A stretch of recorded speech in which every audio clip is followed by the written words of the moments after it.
Bonsoir et bienvenue. Voici les titres de cette édition. Le président Bassirou Diomaye Diakhar Faye reste ferme sur ses positions sur la fiscalité. Devant la Convention des jeunes reporters du Sénégal, le chef de l'État est revenu sur la dette fiscale des entreprises de presse. Ce sera la dernière fois qu'elle sera effacée, indique-t-il. Le chantage ne passera pas, a martelé le président de la République. Saint-Louis, capitale du Setal Soudouré, l'opération de nettoiement mensuel initiée par le gouvernement est à sa deuxième édition. Le Premier ministre est attendu dans la ville tricentenaire ce samedi matin. Ousmane Sonko donnera le premier coup de balai. Nous serons en direct avec les équipes de la RTS qui ont installé leur quartier dans l'ancienne capitale. Une seconde chance pour les candidats exclus du baccalauréat 2024. Le ministre de l'Enseignement supérieur dégage en touche.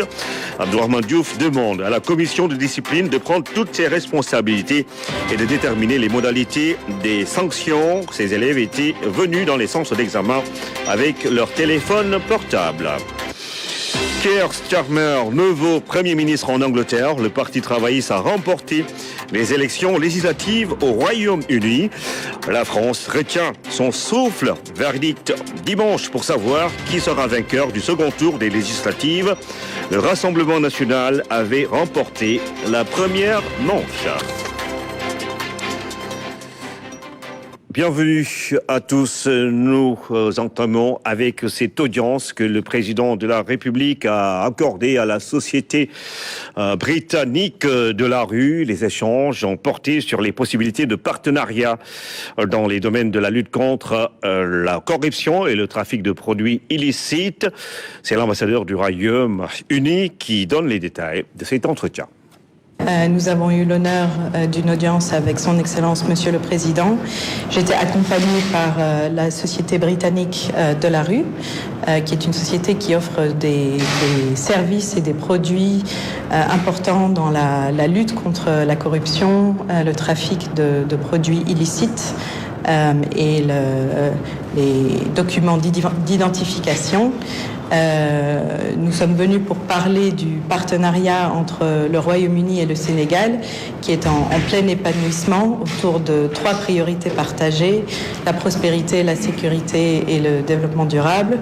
Aujourd'hui, nous avons parlé du partenariat que nous pouvons renforcer autour de ce combat contre la corruption, le trafic illicite et les services qui sont offerts par la société britannique de la rue qui travaille, qui est une société vraiment leader dans ce secteur et qui travaille dans beaucoup de pays dans le monde, que ce soit dans la région de l'Afrique de l'Ouest ou ailleurs dans le monde.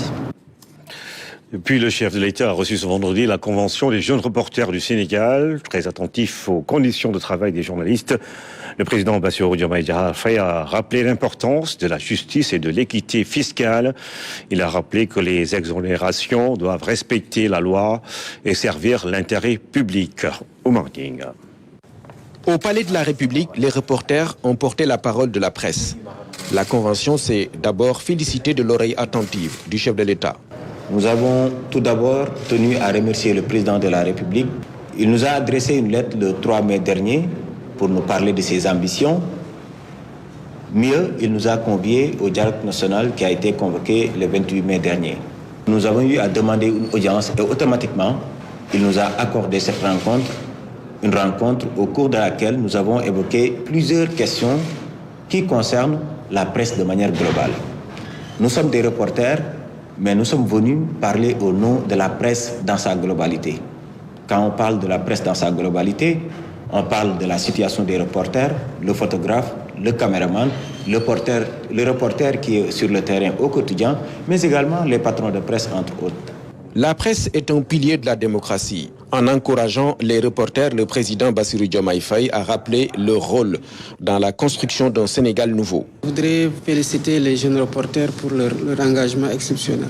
Cet engagement que la Convention a pour l'excellence journalistique aussi me fascine. Et votre passion pour ce métier-là, elle reste fondamentale en fait, parce que quand on travaille dans des conditions difficiles, il est très compliqué de le faire s'il n'y a pas de passion. La presse est un pilier de la société et de la démocratie et vous avez votre rôle à jouer dans la promotion d'un Sénégal souverain, d'un Sénégal juste, équitable et prospère. Parce qu'en fait, c'est ce que nous voulons tous. L'audience a permis à la Convention de jeunes reporters de remettre au chef de l'État le rapport sur les conditions de travail des journalistes et techniciens des médias. Les résultats montraient que, par exemple, sur 216 reporters, la plupart n'ont pas de contrat de travail. Et ceux qui ont des contrats de travail également, il n'y avait pas un versement au niveau de l'IPRES ou bien au niveau de la caisse de sécurité sociale. Nous avons eu des reporters qui sont tombés malades, mais ils ont eu toutes les difficultés du monde pour être pris en charge au niveau des structures hospitalières ici au Sénégal. Conditions difficiles que le président Bassirou Diomaye Faye comprend, non sans rappeler les principes d'équité et de justice fiscale notamment. Cette question du non-reversement des cotisations sociales me permet de parler de la situation des entreprises de presse. Moi, je ne pense pas qu'une entreprise, quelle qu'elle soit, puisse bâtir son modèle économique sur la base de « Ok, je vais pouvoir injecter des fonds, exploiter, faire des bénéfices, ne pas payer des impôts pour garder plus de bénéfices ou pour régler même les problèmes de l'entreprise. » Un modèle social ne peut pas être bâti sur la base de la fraude fiscale. Ce n'est pas possible. Aucun pays sérieux n'accepte ça. Qu'est-ce qui s'est passé pour les entreprises de presse? Vous le savez, ce n'est pas la première fois qu'on parle d'effacement de la dette fiscale des entreprises. En tout cas, avec moi, ça ne s'est pas passé et ça ne se passera pas. Donc le dernier effacement, c'est la dernière fois que ça se passe. C'est la loi qui dit quand vous employez quelqu'un et qu'il a un revenu, il doit payer des impôts. Et votre impôt n'est pas arrivé à destination. C'est ça le problème. On vous a fait des prélèvements sur vos maigres salaires. Et les entreprises en question, pour certaines, en tout cas les plus grands débiteurs de cette dette fiscale-là, ne sont pas partis payer cet impôt-là. Et cette histoire de fraude fiscale-là, d'abord c'est fini, mais la loi me dit, et je le dis tout le temps aux Sénégalais, je suis le seul Sénégalais qui a levé la main et qui a juré de respecter la loi. Mais alhamdoulilah, j'ai juré aussi de la faire respecter. Ce chantage ne marche pas. Maintenant, s'ils veulent des solutions, j'attends qu'ils m'écrivent pour me dire voilà les pistes de solutions qu'on veut vous proposer. Et on va être inventif. Le président Bassirou Diomaye Faye encourage le prix Mamles Camara du journalisme pour l'investigation. L'initiative qui est en cohérence avec l'éthique et la déontologie qu'il promeut. Pour le reste, des concertations sont en vue pour accompagner d'autres projets comme la formation continue des journalistes, l'habitat, bref, de meilleures conditions de travail des jeunes reporters. Saint-Louis abrite la deuxième journée du nettoiement, un choix qui n'est pas fortuit pour les populations qui estiment que la vieille ville a besoin d'un coup de balai. Les attentes à travers cette journée, cette allusion sont nombreuses. Il y a lieu de se débarrasser justement des ordures dans la ville, mais également gérer l'assainissement avec l'hivernage qui arrive à Abdoulaziz Ban. Dans la vieille ville, ils sont tous unanimes sur le choix porté sur Saint-Louis pour abriter la deuxième journée du nettoiement. Beaucoup de fierté chez ces Saint-Louisiens rencontrés qui estiment que ce choix n'est pas fortuit. C'est un honneur qui est fait à notre ville centenaire qui a besoin d'un coup de balai pour vraiment rendre le cadre de vie idéal pour un épanouissement de la population. Bon, trop propre, c'est trop dire quoi. On a toujours besoin d'un coup de balai pour mieux améliorer le cadre de vie de la population. Je remercie le Premier ministre d'avoir choisi Saint-Louis comme première ville qui va accueillir cette deuxième journée de nettoiement. Je crois que ce prétexte aussi Saint-Louis en a besoin. Ça fait l'occasion parce que nous souffrons depuis un temps des inondations, mais aussi de l'insalubrité. Donc, ce faisant, ce qui fait que quand le Premier ministre fait ce déplacement, il a honoré tout Saint-Louis. Saint-Louis est sale et a un problème d'assainissement. Nous souffrons beaucoup à cause de cela et il faut absolument y remédier. Pour cette deuxième journée du nettoiement, les attentes sont nombreuses du côté de Saint-Louis. La ville a besoin d'un coup de balai pour être plus propre. Donc nous attendons pendant cette journée qu'on puisse nettoyer tout Saint-Louis d'abord. Ensuite, Saint-Louis puisse bénéficier des projets d'envergure comme l'assainissement de Pikine. Comme vous le savez, Pikine Saint-Louis souffre d'énormes difficultés causées par des inondations. Donc cette visite-là, ça va être un prétexte pour tous Saint-Louisiens d'avoir réglé certains problèmes que Saint-Louis souffre. Je pense que c'est une très bonne initiative. On s'approche de l'hivernage. Vous savez que les canalisations, en général, sont trouées, bouchées par la population. Et par cette occasion, toutes ces canalisations qui ont été un peu obstruées vont retrouver le rythme normal afin que les eaux pluviales puissent passer facilement. Nous allons sortir pour nettoyer. Saint-Louis a besoin de cette journée de nettoiement. Des quartiers comme Pikine, Tableau-Wallo, entre autres, ont besoin d'être véritablement assainis. C'est une très bonne chose, une très bonne initiative. Saint-Louis est à l'heure de la deuxième journée de nettoiement et sonne déjà la mobilisation. Une mobilisation qui va permettre à toutes les couches de la population de jouer leur partition. Focus à présent sur le réseau d'assainissement de Saint-Louis, une ville qui fait face à de nombreux problèmes, surtout en période d'hivernage. Malgré les investissements à coups de milliards, l'assainissement reste un problème sérieux, surtout dans le quartier de Pikine. Ibrahim Mboup. Une ville au paysage attrayant. Nous sommes à Saint-Louis. Des conteneurs poubelles positionnés au bout des grandes artères, à côté des berges, viennent en appoint au dispositif de bacs à ordures. De la corniche jusqu'à la langue de Barbarie en passant par l'île, le décor est partout plaisant. La Société nationale de la gestion intégrée des déchets, Sonaget SA, s'y déploie en collaboration avec la mairie. Quand vous parcourez la ville, vous savez que depuis presque 5 ans, il y a une nette amélioration au niveau de la gestion des ordures ménagères à Saint-Louis. Maintenant, ça se voit que la ville est devenue propre. Vraiment, pas à 100%, mais au moins presque à 80%, on s'est battu pour pouvoir gérer vraiment les ordures ménagères, la commune et avec la Sonaget. Les résultats obtenus dans la gestion des déchets sont tangibles à Saint-Louis où par le passé, les berges étaient transformées en dépotoirs. C'est un travail de titan accompagné de sensibilisation auprès des populations qui commencent à s'approprier la question. Des femmes du quartier nettoient quotidiennement la berge. Personnellement, j'ai mon râteau et ma pelle pour y participer. Nous nous organisons pour appuyer les agents de nettoiement avec qui nous travaillons dans la solidarité. Il y a un changement. La salubrité s'est nettement améliorée. Nous avons des poubelles tout au long de la berge. Maintenant, tout le monde doit s'impliquer et éviter de verser des ordures un peu partout.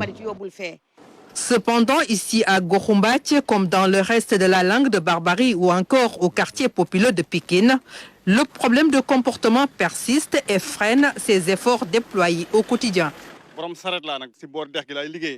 Je suis charretier, je me gare au bord de la berge où interviennent régulièrement les agents de la Sonaget et de la mairie. Mais je reconnais que ce n'est pas facile vu l'entêtement de certains. Nous n'avons pas encore le vrai comportement pour pouvoir gérer les ordures ménagères. Mais nous, avec le système que je vous ai mis, qu'on a mis en place, on est tout le temps sur le terrain, essayer de sensibiliser, de parler et amener, faire enlever les ordures à tout moment. La pérennisation des actions de la mairie et de la Sonaget passe par une implication plus accrue des populations des 33 quartiers de la commune de Saint-Louis, un engagement citoyen fort. Saint-Louis en a besoin pour mériter son surnom de Venise d'Afrique. Un reportage de Diana Badia avec justement Ibrahim Mboup, tous les deux à Saint-Louis. Diana Badia qui s'est intéressée à la question de la gestion des berges sur le fleuve à Saint-Louis. Et puis Saint-Louis et son réseau d'assainissement, un véritable casse-tête. Des milliards ont été investis, mais le problème reste entier dans des quartiers tels que Pikine. Ibrahim Mboup. Saint-Louis, une ville qui a un réseau d'assainissement assez dense, un patrimoine infrastructurel non négligeable. À Saint-Louis, nous avons à peu près 120 km de réseau d'eau usée.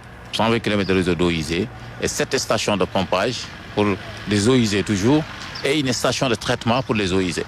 Et pour les eaux pluviales, nous avons 45 km de réseau d'eau pluviale et 14 stations de pompage d'eau pluviale. Derrière ce tableau, plutôt reluisant, se cachent beaucoup de difficultés, comme ici à Pikine, qui abrite le plus grand bassin de rétention de Saint-Louis. C'est un bassin qui a été prévu pour recueillir l'ensemble des eaux pluviales et même maintenir ces eaux-là durant toute l'année pour recueillir les oiseaux migratoires. Et ces bassins, au début, ils étaient clôturés à 100% le bassin. Mais malheureusement, vous voyez, on a coupé tout le grillage et le bassin maintenant est devenu un dépotoir d'ordures. Saint-Louis a bénéficié du programme des 10 villes, mais l'impact n'est pas grand. Les travaux sont toujours en cours. Saint-Louis avait une plus grande particularité et avait à peu près un financement de plus de 15 milliards qui était prévu pour Saint-Louis. Et à Pikine, nous avons un réseau d'eau usée que nous avons commencé à installer. Et là, le canal que vous voyez ici, c'est un canal qui a été prévu pour recueillir l'ensemble des sorties qui alimentaient le bassin. Parce que le niveau du bassin est devenu plus haut maintenant que le réseau. Donc on était obligé de créer un canal qui va recueillir l'ensemble de ces 5 sorties qui alimentaient le bassin et créer une nouvelle station. On a une nouvelle station à construire, une nouvelle grande station de eaux pluviales. Et comme ça, on aura à annuler le bassin. Et à chaque fois que vous voyez des eaux débordées, des eaux usées qui débordent, que ce soit des eaux usées ou des eaux pluviales, c'est parce qu'on a eu à rejeter des corps étrangers dans le réseau. Les responsables de l'Office national d'assainissement comptent sur la compréhension et un changement de comportement des populations pour changer la donne. Les riverains jettent souvent des ordures dans les canaux d'évacuation, une situation qui perdure. À Matam, le décor qui règne sur les berges du fleuve Sénégal est désolant, hideux. Les populations ont le sentiment que les autorités ne font rien pour stopper ces attaques sur l'environnement.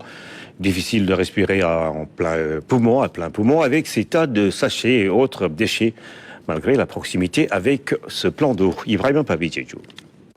Les berges, toujours transformées en dépotoirs. Chaque jour, avec son lot d'ordures, des images qui n'honorent guère la commune. Là, on a pratiquement toutes sortes de pollutions. Et la pollution la plus visible, c'est les déchets plastiques. Et malheureusement, ces déchets plastiques ne sont pas dégradables. Ce qui est visible aujourd'hui, c'est à la surface. Mais si on allait en profondeur au niveau du fleuve, on ne peut même pas imaginer ce qui se passe réellement. C'est vraiment désolant de voir qu'aujourd'hui, les berges du fleuve Sénégal se sont carrément détériorées. Non pas seulement dans la commune de Matam, mais c'est tout le long du département. Les places mythiques d'antan, plages, ont disparu. C'est ça le premier constat. Deuxième constat, on constate que les populations n'ont pas là où déposer des ordures ménagères.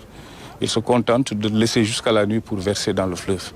Cela crée des problèmes de santé publique. Et pourtant, de l'autre côté de la rive, le constat est tout autre. Nos voisins de la Mauritanie, ça se voit déjà à l'œil nu. À leur niveau, c'est déjà propre.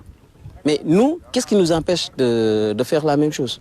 Donc il va falloir réfléchir de façon intelligente, en synergie, entre l'organisation pour la mise en valeur du fleuve Sénégal, l'État du Sénégal, les collectivités territoriales, notamment le département, et les communes, telles que la commune de Matam, pour mettre en place un très bon projet. Les populations sont tout le temps en contact. Ils font leurs activités, que ce soit le linge, que ce soit des activités agricoles. Ils le font au niveau du fleuve. Les gens doivent changer de comportement et savoir que l'environnement, c'est pour nous. La journée du Cercetal est donc une belle opportunité. Les acteurs plaident pour que les efforts soient aussi orientés vers cette partie du fleuve afin de la rendre beaucoup plus attrayante. Vous voyez ces plages, on pouvait même y organiser le tourisme. Et malheureusement, l'image que ça renvoie est hideuse. Mettre surtout l'accent sur la sensibilisation. Chaque citoyen de la région de Matam doit se dire que moi je suis concerné par cette pollution, je suis concerné et je dois mener ma contribution pour le Cercetal au niveau des berges du fleuve Sénégal.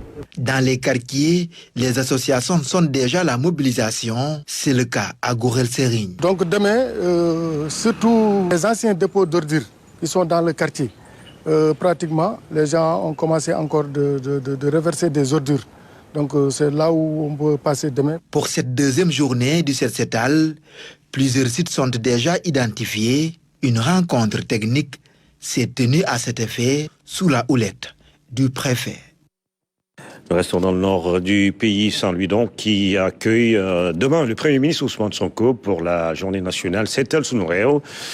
L'adjoint au maire de la ville s'est prêté aux questions de Anne-Marie Gomis pour parler justement des enjeux autour du nettoiement.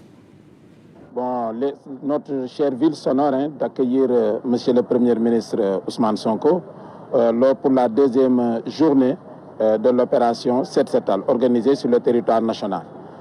Dès que nous avons été informés, le bureau municipal s'est réuni, d'une part pour faire un appel à toute la population saint-louisienne, d'abord de sortir pour accueillir Monsieur le Premier ministre et sa délégation, mais aussi de participer activement à cette journée.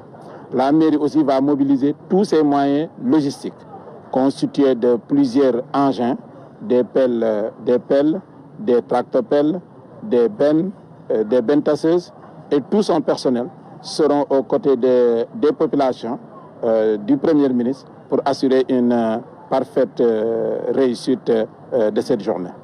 On sait que les attentes sont nombreuses au regard justement des défis. Quels sont aujourd'hui les besoins de la municipalité pour une bonne gestion des ordures au niveau de la vieille ville? D'abord, il faut dire, notre équipe municipale a fait beaucoup de choses quand même dans le cadre de la lutte contre les ordures. J'espère même que vous-même, vous avez trouvé une ville propre et très bien éclairée. Et dans ce cadre, la commune a doté tous les ménages de poubelles domiciliaires gratuitement. C'est une ville aussi nous avons travaillé à acquérir énormément d'engins et d'équipements pour assurer la collecte et le transfert des ordures. Mais aujourd'hui, le principal souci de la population saint-louisienne, c'est la finalisation, l'achèvement de l'assainissement de Pikine et le démarrage des travaux d'assainissement de Citaignard. Car ce sont deux quartiers dont les travaux sont inclus dans le projet d'assainissement des 10 villes, démarré depuis plus de 5 ans, mais quand même dont l'entreprise tarde à finaliser les travaux. La finalisation de ces travaux, surtout à Pikine, va permettre au moins de récupérer le bassin de rétention qui est aujourd'hui un dépotoir d'ordures et d'affecter ce terrain à la construction d'équipements socio-éducatifs dont le quartier de Pikine a fortement besoin, tels que le lycée de Pikine, le marché, entre autres. Donc, l'appel que nous lançons à M. le Premier ministre, au-delà de lui souhaiter la bienvenue dans notre chère ville, de réussir, d'avoir une bonne réussite de la journée, c'est vraiment d'accompagner la commune sur cet aspect de la finalisation de l'assainissement. Car Saint-Louis est une ville amphibie. Les 3 composants de Saint-Louis, que ce soit Sort, l'île ou la Langue de Barbarie, sont tous entourés par de l'eau, avec des nappes phréatiques qui effleurent. Donc il n'y a qu'un réseau d'assainissement des eaux usées et des eaux pluviales fonctionnel, performant, qui devrait nous permettre de résoudre totalement le problème de la gestion des ordures. Mais à part, M. Diop, à part Dakar et Diourbel, Saint-Louis reçoit beaucoup de financements pour gérer certainement les inondations et également les eaux de pluie et autres. Mais aujourd'hui, est-ce que le résultat est visible? Apparemment non. Où se trouve réellement le problème, M. Diop? Bon, je dirais même qu'après Dakar, même Saint-Louis est la ville qui a reçu le plus, qui s'est dotée le plus d'équipements en réseau d'assainissement, que ce soit pour les eaux usées que pour les eaux pluviales. Mais les résultats sont probants, hein. Les résultats sont très probants. Je dirais à Saint-Louis, sur les 33 quartiers, je dirais la quasi-totalité était inondée durant les mois d'août et de septembre. Aujourd'hui, il en reste peu de quartiers, surtout Médina Marmial et un peu vers Pikine et Guinaw Rail. À Saint-Louis, on tardait à ouvrir les écoles à date du fait que les établissements publics étaient souvent occupés par les populations dont les maisons étaient envahies par les eaux. Aujourd'hui, ce n'est pas tellement le cas. Aujourd'hui, presque les écoles ne sont plus occupées en termes d'hivernage. Saint-Louis aussi est doté de plus de 4 stations de pompage d'eau pluviale qui sont toutes fonctionnelles. Je dois dire maintenant, c'est une ville aussi qui grandit vite. Et il y a une particularité de Saint-Louis, c'est le Sekdek. Beaucoup de quartiers, les gens y habitent, ce sont des zones non édificantes et les populations viennent s'installer. C'est pourquoi, lorsque les problèmes d'inondation sont réglés dans l'île, à Gorumbach, à Santiba, à Tendiken, à Djamagan, à Ndiolofen, à Balakosouet, de nouveaux sites inondables naissent dû à l'occupation des populations. Mais je dois vous dire, Anne-Marie, et je pense que les Saint-Louisiens seront d'accord avec moi, qu'il y a énormément d'efforts qui ont été faits pour lutter contre l'insalubrité et les inondations à Saint-Louis, et ces résultats aussi sont palpables pour les populations qui vivent dans notre chère ville. Pour finir, retour sur la journée à Setal Sounouré, prévu donc ici même demain. Le Premier ministre et quelques membres du gouvernement sont attendus dans la vieille ville. Côté dispositif, côté organisation, est-ce que tout est fin prêt? Quel est le message à l'endroit des Saint-Louisiens? Bon, je dirais pour l'organisation, c'est surtout monsieur le gouverneur et le préfet. Nous avons participé à toutes les séances de préparation. Et je peux dire ici, sans risque de me tromper, que toutes les dispositions sont prises pour une parfaite réussite de la cérémonie. Maintenant, l'appel que j'ai dit, c'est aux Saint-Louisiens, c'est de réitérer l'appel de M. le maire, que les Saint-Louisiens sortent en masse pour participer à cette journée. Car c'est un honneur qu'après Dakar, que notre ville soit choisie pour accueillir les activités officielles de cette journée de Setal qui va se dérouler sur le plan national. Nous avons le privilège de recevoir M. le Premier ministre et quelques membres du gouvernement. J'espère bien que la population saint-louisienne va sortir, car en plus de l'appel de M. le maire, même l'imam Latif, par le biais aussi de son premier adjoint, a fait aussi un appel pour que les Saint-Louisiens sortent. Même si tout le monde ne peut pas se retrouver là où M. le Premier ministre sera, mais au moins chacun, devant chez soi, participe à cette journée de Setal pour que quand même notre cadre de vie soit beaucoup amélioré. À Ziguinchor, les jeunes se mobilisent et se préparent pour la deuxième journée nationale Setal Sounouré dans les quartiers, des groupes de jeunes pour des actions de sensibilisation afin de mobiliser le maximum de personnes, Michel Mandi. C'est à l'université à Sansec que nous retrouvons les membres du Club Changement Climatique de Ziguinchor. Ibrahima Sedi et ses camarades se préparent pour la deuxième journée nationale Setal Sounouré, lancée par les autorités du pays. C'est une journée qui engage toute la nation sénégalaise pour rendre le Sénégal un État propre ou bien un pays propre. Donc les membres, l'information a été déjà diligentée pour appeler à une forte mobilisation communautaire et participer à cette journée-là comme on l'avait fait à la première journée. Le club Changement Climatique compte aujourd'hui plus de 200 membres répartis un peu partout dans les quartiers, écoles et autres. Et pour la deuxième journée, chaque démembrement connaît déjà son lieu d'intervention. Les membres qui sont en ville ici à Ziguinchor pourront se rassembler au niveau du village artisanal de Ziguinchor, près de l'hôpital de la Paix, pour participer à l'activité. Et ceux qui seront dans d'autres lieux aussi sont appelés à participer à la journée. À quelques kilomètres de là, les jeunes de Yamatogne aussi se disent prêts pour répondre à l'appel du président. Donc là, j'ai un gilet avec moi. On a quelques bottes, des gants. Mais voilà, il nous sera aussi nécessaire peut-être, si on a la possibilité d'avoir des brouettes, pelles et consorts. Donc là, ça nous facilitera un petit peu le travail de terrain. Pour la précédente journée, les jeunes avaient participé massivement à l'opération de nettoyage du quartier. Cette fois-ci encore, ils souhaitent mobiliser tout le monde. On a quand même joué la carte de la communication, c'est-à-dire en lançant en fait l'initiative sur les groupes WhatsApp, les bouches à oreille. Et donc je pense que sur cet aspect-là, on a essayé quand même de sensibiliser la population. Jeunes, adultes, femmes et hommes sont tous invités à prendre part à la mobilisation citoyenne prévue ce samedi 6 juillet 2024. Pour cette journée, le village artisanal sera le point de ralliement de tous les groupes mobilisés. En lot de matériel de nettoiement pour rendre plus propre la gare routière Nioro. En lieu de transit, point de départ de centaines de véhicules pour desservir le sud du pays et d'autres contrées. L'endroit est très fréquenté et malheureusement, il est très loin d'offrir un cadre attrayant aux voyageurs. Claire Diop. Le partenariat scellé est de taille et l'amélioration du cadre de vie est visée.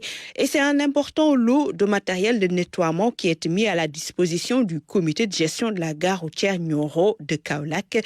Sur place, la question de la gestion de l'environnement de travail et d'accueil est élevée au rang de priorité pour un bon déroulement des opérations. On a amené 20 brouettes, 50 pelles, 50 balais nylon, 50 râteaux et en plus 50 pelles que je te dis.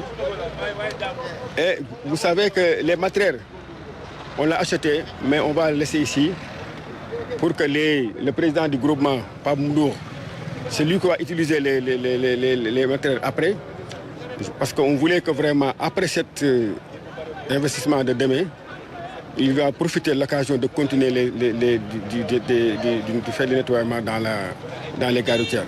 On est très content parce que une gare routière qui regroupe des milliers de personnes par jour, si on leur donne des brouettes qui sont au nombre de 20, des pelles, des balais et d'autres matériels qui peuvent rendre propre la gare routière, vraiment on est très content de cette donation. À cela s'ajoute un lot de bacs à ordures pour renforcer le dispositif. L'initiateur du projet va plus loin dans sa démarche. Des opérations de nettoiement sont prévues dans d'autres sites accueillants du public. La prochaine fois, on va encore faire un nettoiement au niveau des garages de Dakar, comme vous le savez. Et l'autre prochain, au marché central, dans les marchés dans la commune. Et les lieux de culte. Et beaucoup de sites qui est à Kaolack. Je crois que c'est ça qui m'a motivé. Et puis le projet, ça n'arrête pas ici. C'est un projet qui va durer, même dans les ASC, dans les clubs de football. Plus que le gouvernement encore nous a donné du leçon pour que chaque citoyen peut donner sa participation dans la localité. Un comité de gestion est mis en place pour superviser les opérations de nettoiement, aussi veiller à la durabilité du matériel offert. La gare routière Nioro de Kaolack dessert plusieurs localités, dont les régions sud et sud-ouest du Sénégal. L'endroit public accueille au quotidien du monde. À présent, ce dossier sur la décharge de Keur Massamba Gueye, l'unique lieu de dépotoir dans la cité du rail, Thiès. Sur une superficie de 6 hectares implantée en 2014, l'infrastructure a atteint ses limites. Le boom démographique a occasionné une cohabitation étroite entre les habitants et les ordures. Conséquence, un mal-vivre certain, des désagréments et un impact sérieux sur l'environnement et la santé des riverains. Sa fermeture est annoncée depuis 2022, mais jusque-là, rien n'est décisif. Décharge de Keur Massamba Gueye, une bombe écologique en voisin encombrant. C'est le grand format de ce journal avec Fatimata Banelba. Pour un voyageur qui quitte l'autoroute à péage pour Thiès en traversant ce mur serait bien loin de se douter que juste derrière se cachent 6 hectares de déchets amoncelés au fil des ans. Depuis une dizaine d'années, toutes les ordures de la ville de Thiès et environ sont déversées à Keur Massamba Gueye. Odeur nauséabonde, mouches et une fumée pestilentielle embaument les alentours, au grand désarroi des populations riveraines. C'est impossible de cohabiter avec ces ordures. Même durant le ramadan, nous ne pouvions plus faire nos nafilas dans notre mosquée à cause de la fumée. On peut rester presque une semaine avec des incendies et c'est souvent l'œuvre des récupérateurs qui brûlent des pneus. Il faut savoir aussi que avant l'avènement aussi de l'UCG, il y avait la ville de Thiès qui exploitait aussi cette décharge. Et depuis des années, il n'y avait pas toutes ces habitations à côté. Aujourd'hui, l'unique décharge autorisée de Thiès, érigée en 2014, a atteint ses limites et ses capacités d'accueil. Ce matin-là, la fumée a envahi comme d'habitude l'école élémentaire de Keur Massamba Gueye, située à 100 mètres de la décharge. L'impact est très négatif du point de vue sanitaire, parce qu'ils souffrent pratiquement tous de maladies respiratoires telles que le bronchite pulmonaire, telles que la pneumonie. Même, il y a même des cas d'asthme et de tuberculose qu'on a détectés ici à l'école. Malheureusement, nous avons fait toutes les démarches qu'il fallait faire au niveau administratif. Nous avons écrit. Au niveau également social, nous avons fait beaucoup de mobilisations, mais jusqu'à présent, nous n'avons pas de solution. Que dire donc de Cheikh Mbaye qui a vu sa maison abandonnée par des locataires, faute d'un environnement sain et vivable? Ça fait 2 ans qu'on avait annoncé la fermeture de cette décharge, mais rien jusqu'à présent. Cette situation est pire durant l'hivernage, avec des mouches, l'odeur nauséabonde, accompagnée d'une fumée insupportable. En plus, cette proximité m'a causé beaucoup de tort. J'ai construit des appartements en guise de location. Je ne trouve pas preneur à cause de l'odeur. Et pourtant, les services de l'État chargés de l'exploitation de la décharge nous font savoir que la structure est désormais fermée. Les camions et autres bennes tasseuses n'y viennent plus, mais des centaines de charretiers avec à leur bord de jeunes enfants continuent leur besogne chaque matin. On ne peut pas sortir les charrettes du système. Parce qu'il y a des zones où la collecte ne peut se faire que par charrette. Donc là aussi, on est obligé un peu de les maintenir là-bas. Mais on a créé une plateforme qui est dédiée aux charretiers. On va prépositionner des caisses de 16 mètres cubes, ce qui va faire qu'on aura un bon contrôle du flux de déchets amenés par les charrettes et qu'il n'y aura pas en fait l'impact qu'on peut voir maintenant, c'est-à-dire les brûlures des déchets ou bien le contact du sol avec les déchets. Ce sont de très jeunes enfants qui fréquentent ces lieux et transportent les déchets. Ils empruntent même les sens interdits, alors que ce n'est pas sûr. Moi, en tant que père de famille, je ne suis pas rassuré. Les populations des quartiers de Keur Massamba Gueye, Fayou, Mbourkat, Sinthiou Yoro Sadio ou encore Sud Stade vivent des conditions très difficiles à cause de cette décharge devenue un voisin beaucoup trop encombrant. Le ministre de l'Urbanisme a remis en lot de matériel aux populations de Touba, ce à la veille de la journée nationale Setal Suñu Réew. Vous le voici en extrait de son passage dans la ville sainte.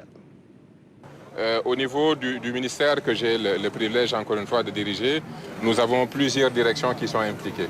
Pour chaque département, nous mettons en place un dispositif conjoint de management entre SONAGED, entre cadres, les équipes au niveau de la direction du cadre de vie. Même, j'ai une autre direction, la direction en charge de la promotion des territoires, qui a un personnel réparti sur l'ensemble du territoire. Donc c'est avec beaucoup de synergie et de manière coordonnée que nous mettons en place un dispositif de management. Et l'idée, c'est de créer des banques d'équipements et permettre à toutes les communautés qui lancent des initiatives de cette Setal de pouvoir venir utiliser ce matériel et le rendre. Comme ça, on va pouvoir bien gérer ces investissements pour notre cadre de vie. Notre cadre de vie, bien s'occuper de ces équipements pour qu'on ne les perde pas non plus et que ça puisse servir, parce que c'est quand même les fonds du contribuable sénégalais pour le cadre de vie. Écoutez, comme vous le savez, il n'y a pas d'axe spécial. Hein. Ce qu'on veut, c'est que tous les citoyens, que chacun se lève et s'occupe de son quartier. Donc, il ne s'agit pas de se regrouper dans là où sera le ministre et d'amener les... Non, ce n'est pas cela l'objectif. L'objectif, c'est que les chefs de quartier, les dignitaires de quartier, les maisons, les voisins, que tout le monde puisse se lever et dire cette journée, cette matinée, je vais dédier ces heures-là à rendre plus propre mon espace. Et on veut vraiment que ça devienne une culture au niveau de nos populations. C'est déjà le cas, mais maintenant il faut le renforcer encore plus. Pendant que l'État va inscrire son rendez-vous mensuel sur le calendrier républicain, les Sénégalais prennent le chemin inverse. Dans le quartier Abdelkader Diouf se trouve ce qui peut être considéré comme le Meubus bis. Le visage de ce quartier au cœur de Dakar a radicalement changé sur la VDN 3. En décor peu reluisant, des tas d'immondices sont déversés près des concessions par des charretiers sans scrupules, des actes qui frisent le laxisme. Mariam Biramba. Cité Abdelkader Diouf, située entre Hameau 5 et 6. Une cité connue autrefois pour son beau cadre de vie. J'habite là depuis 1993. C'était un quartier résidentiel. C'était un quartier résidentiel bon à vivre. Aujourd'hui, vraiment, les donnes ont changé. La donne a changé. La cause, des charretiers qui ont l'habitude de déverser leurs ordures en provenance d'autres quartiers. Vous voyez derrière moi, c'est un Mbobosbis, on l'a appelé Mbobosbis. Parce que c'est devenu un dépotoir d'ordures.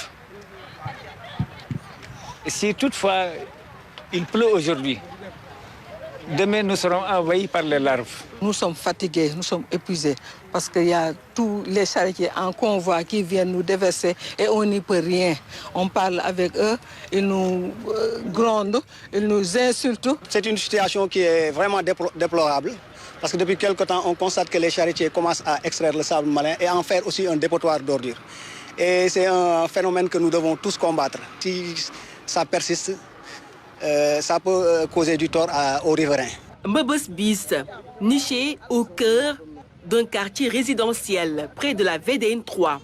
Des odeurs nauséabondes se dégagent des lieux. Des tas d'immondices qui hantent le sommeil des riverains, avec ses lots de conséquences. Il faut aller dans les maisons. Vous allez voir que nous sommes infestés par les moustiques et les mouches. Il y a le palu ici. Donc sur le plan sanitaire, vraiment, on a des problèmes. Il lance un appel aux autorités. Avec l'approche de l'hivernage, on ne se sent pas en sécurité. Donc nous souhaiterons que les autorités nous aident pour évacuer ces immondices, pour évacuer ces saletés, ces déchets. Parce que la population a besoin d'un cadre de vie propre. Et au moment où vraiment le président de la République parle de propreté et de nettoyage, nous voici ce que nous vivons à Amo 5. Je suis allé à la police en vain. Je suis allé à la mairie en vain. J'ai appelé le sous-préfet de Bakhina Nimzat qui nous gère, mais jusqu'à présent, il n'y a pas de solution. L'État doit prendre ses responsabilités. À travers l'État, les mairies et autres, et veiller à ça. Parce que ça, ce n'est pas normal. Les populations ne vivent pas. Face à cette situation, ces habitants de la cité Abdelkader Diouf plaident pour l'aménagement du site à l'image des travaux effectués au centre aéré de la BCEAO. Et puis l'examen du BFM précédemment prévu à partir du jeudi 18 juillet 2024 est reporté au lundi 22 juillet 2024. Une note du ministre de l'Éducation nationale, le professeur Jean-Louis Correa, et depuis ce vendredi, le président de la commission d'orientation des bacheliers. Il a été installé ce matin par le ministre de l'Enseignement supérieur. Cette commission devra travailler pour stabiliser l'année académique au Sénégal. Le défi, respecter les délais d'orientation des bacheliers avant le 19 septembre. Louise Bitza. C'est un acte républicain et ça se fait chaque année. Pour l'année 2024, la commission a pour mission de stabiliser l'année académique. Pour sa feuille de route, le professeur Jean-Louis Correa et son équipe se doivent de traduire en acte les orientations du gouvernement. Ces orientations ont pour nom la finalisation de la base de données des bacheliers le 31 juillet prochain, l'orientation des bacheliers le 19 septembre et lundi 21 octobre, le démarrage des cours.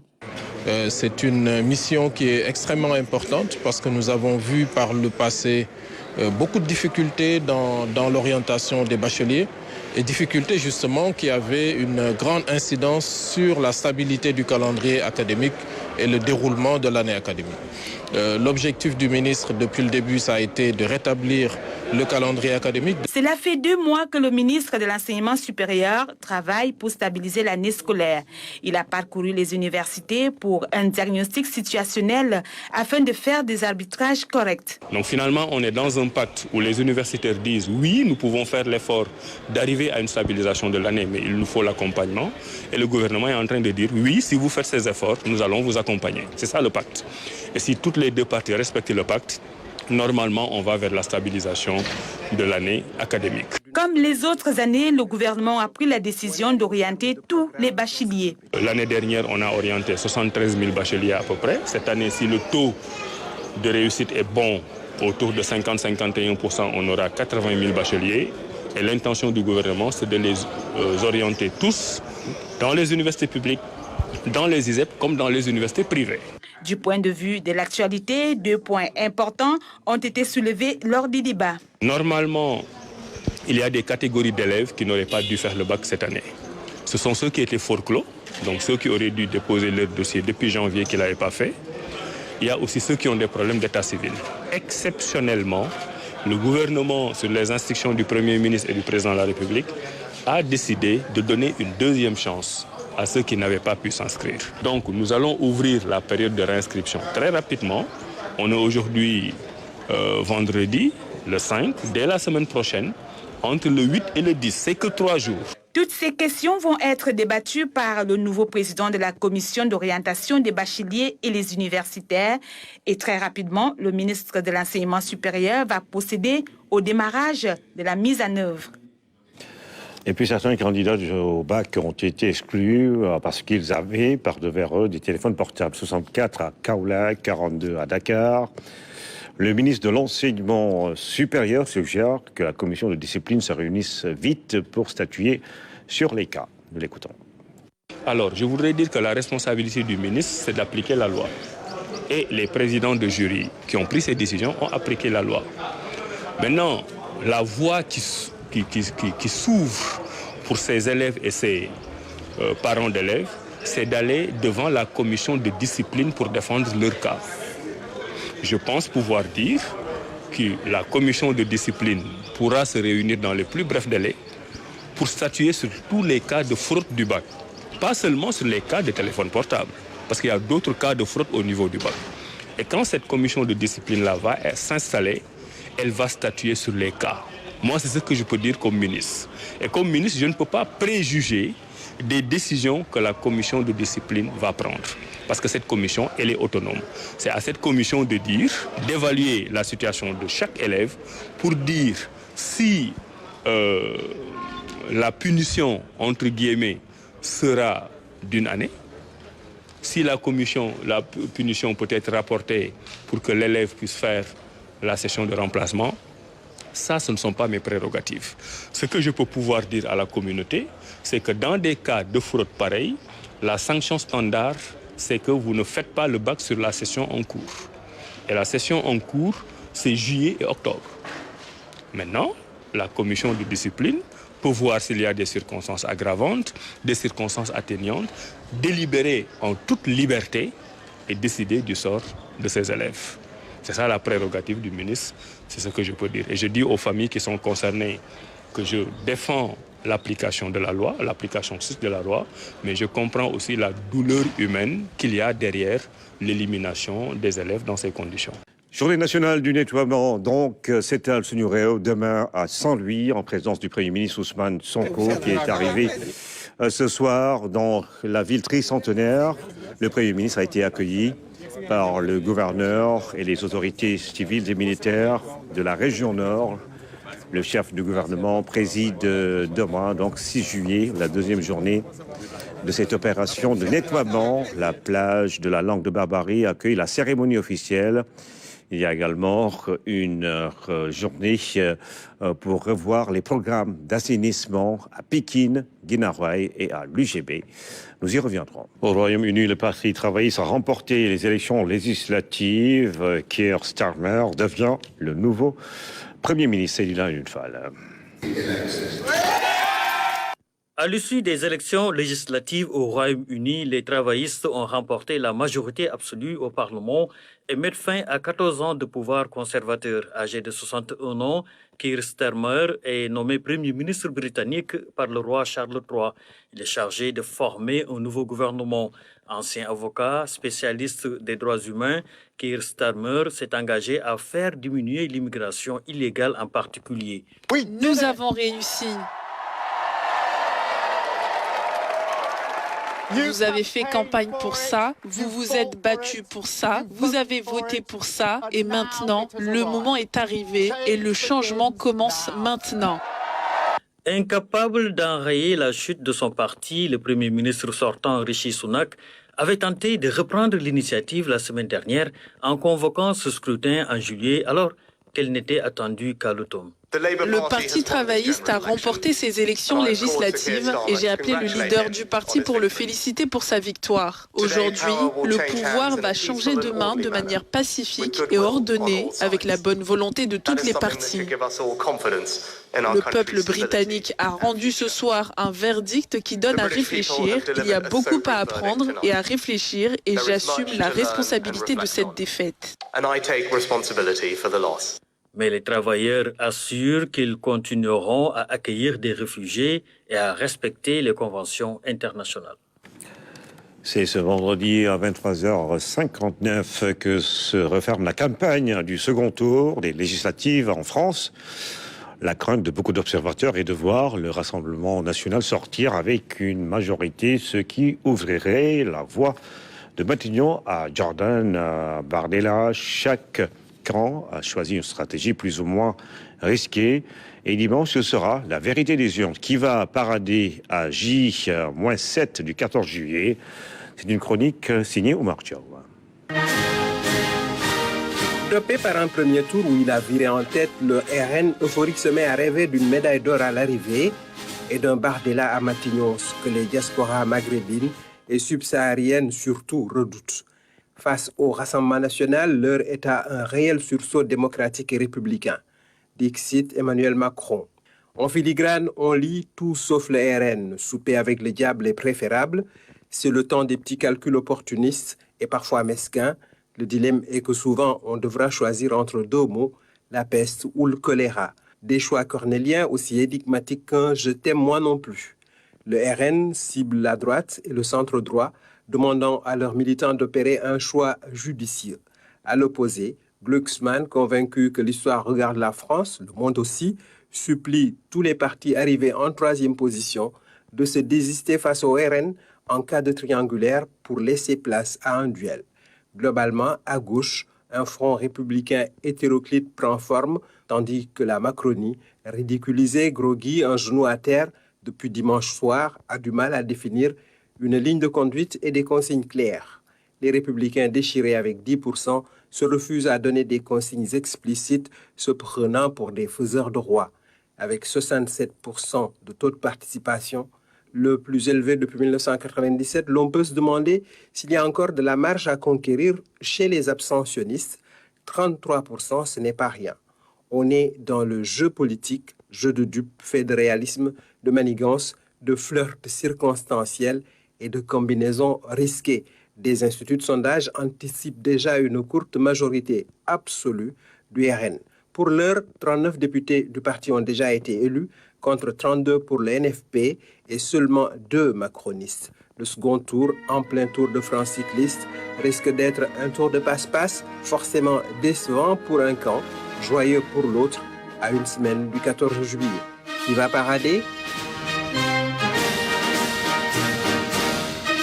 Verdict donc ce dimanche. Et puis, c'est un autre verdict qui est tombé. C'est le match Espagne-Allemagne, 2-1 pour justement l'équipe espagnole face à la Mannschaft en temps réglementaire qui a permis justement de départager les deux équipes après un match à suspense. Et là, je tire notre ami. L'Allemagne à terre. La Roja a conquis Stuttgart. L'Euro, ce sera désormais sans l'Allemagne le pays hôte. Malgré leur puissance physique et tactique, leur engagement, ils n'ont rien pu faire devant le talent et le collectif espagnol. On commence à s'y habituer. C'est la fin de cette édition, mesdames et messieurs. Merci de nous avoir suivis. Rendez-vous d'abord à partir de 13h pour une autre édition. À suivre également le direct de Saint-Louis sur la journée nationale Setal Sunurewa. Bonne soirée à tous.